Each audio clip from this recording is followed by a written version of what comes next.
sini saya akan menjelaskan materi pertemuan 15 akuntansi biaya yang berjudul biaya tenaga kerja dan pengendaliannya.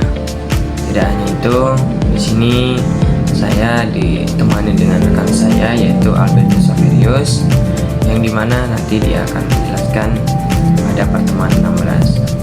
Teman-teman. Oke teman-teman, selanjutnya apa sih tujuan pembelajaran pada materi ini?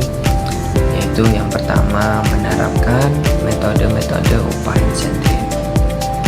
Jadi apa sih upah insentif itu?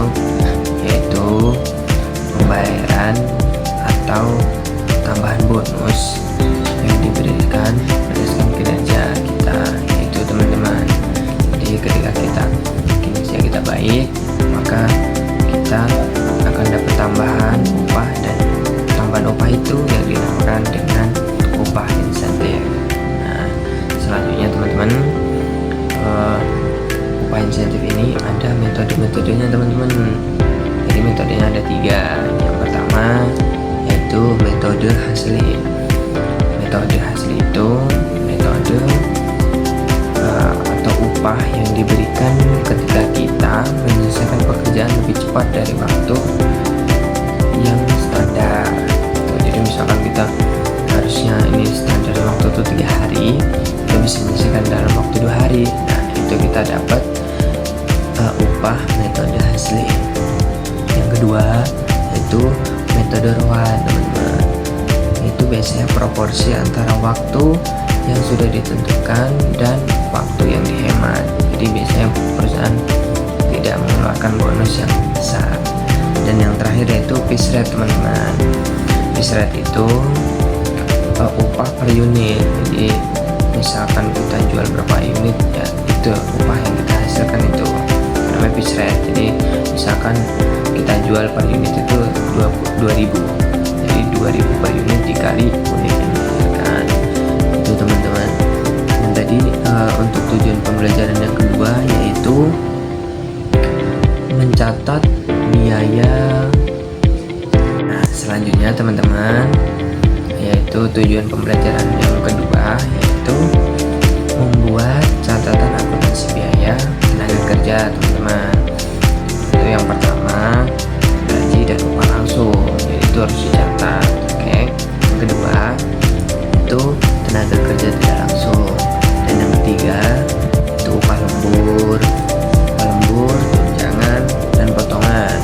Oke. Dan yang terakhir itu distribusi biaya tenaga kerja ke produk. Selanjutnya teman-teman, yaitu konsep biaya tenaga kerja. Yang pertama yaitu biaya pekerja yang berisikan gaji pokok dan tunjangan. Oke. Yang kedua yaitu produktivitas mempengaruhi biaya. Kenapa? Karena semakin produktif maka semakin rendah biaya per unit. Itu teman-teman. Yang ketiga yaitu standar prestasi dan rasio efisiensi, yaitu untuk mengukur kinerja dan produktivitas kita, teman-teman. Gitu.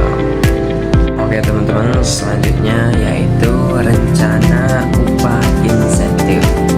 Pertama, mendorong produktivitas pekerja. Jadi mungkin kebanyakan orang akan lebih semangat ketika ada tambahan atau upah insentif tersebut, teman-teman.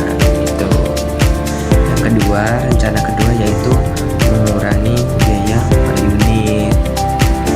Yang ketiga, insentif itu diberikan untuk hasil yang di atas standar. Jadi misalkan kalian atau kita bekerja secara totalitas dan kerja kita bagus, maka kita akan dapat insentif, atau kinerja kita itu bagus, jadi di atas standar, itu kita dapat insentif, gitu teman-teman. Selanjutnya yaitu metode upah insentif. Jadi metode ini ada 3, teman-teman. Yang pertama metode hasil kerja langsung. Jadi upah atau bonus ini diberikan berdasarkan output yang dihasilkan. Nah, itu. Yang kedua yaitu ada metode bonus 100%. Bonus itu diberikan apabila kita mencapai standar tertentu, teman-teman. Dan yang ketiga atau yang terakhir itu ada metode bonus kelompok, yaitu bonus yang dihasilkan berdasarkan kinerja tim, teman-teman. Teman-teman, selanjutnya yaitu ada akuntansi biaya tenaga kerja, meliputi gaji, upah lembur, serta bonus, cuti, dan program pensiun. Jadi semua komponen tersebut dicatat sebagai biaya karena berkaitan dengan produksi atau operasional, teman-teman. Oke, selanjutnya teman-teman yaitu ada upah kerja, yang dimana upah kerja itu tarifnya yaitu 150% dari tarif jam kerja normal, ya teman-teman. Itu upah kerja itu biasanya lembur. Nah, yang selanjutnya yaitu dicatat sebagai BTK dan BOP, itu tergantung penyebab. Contoh misalkan penyebabnya karena produksi, berarti bisa upah lembur itu bisa dicatat sebagai BTK dan BOP. Alasannya apa? Karena produksi, gitu, teman-teman. Oke teman-teman, selanjutnya yaitu ada bonus dan cuti. Bonus itu teman-teman dapat berbentuk jumlah tetap atau persentase dari laba perusahaan, teman-teman.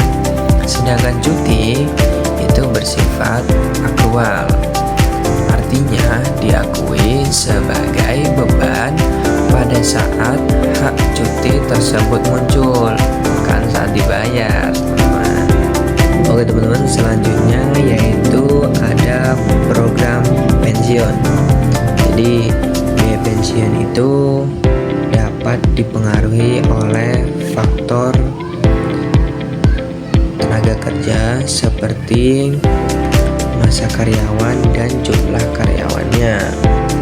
Yang kedua, biaya pensiun itu dialokasikan ke overhead pabrik atau beban usaha, itu tergantung jenis karyawannya, teman-teman.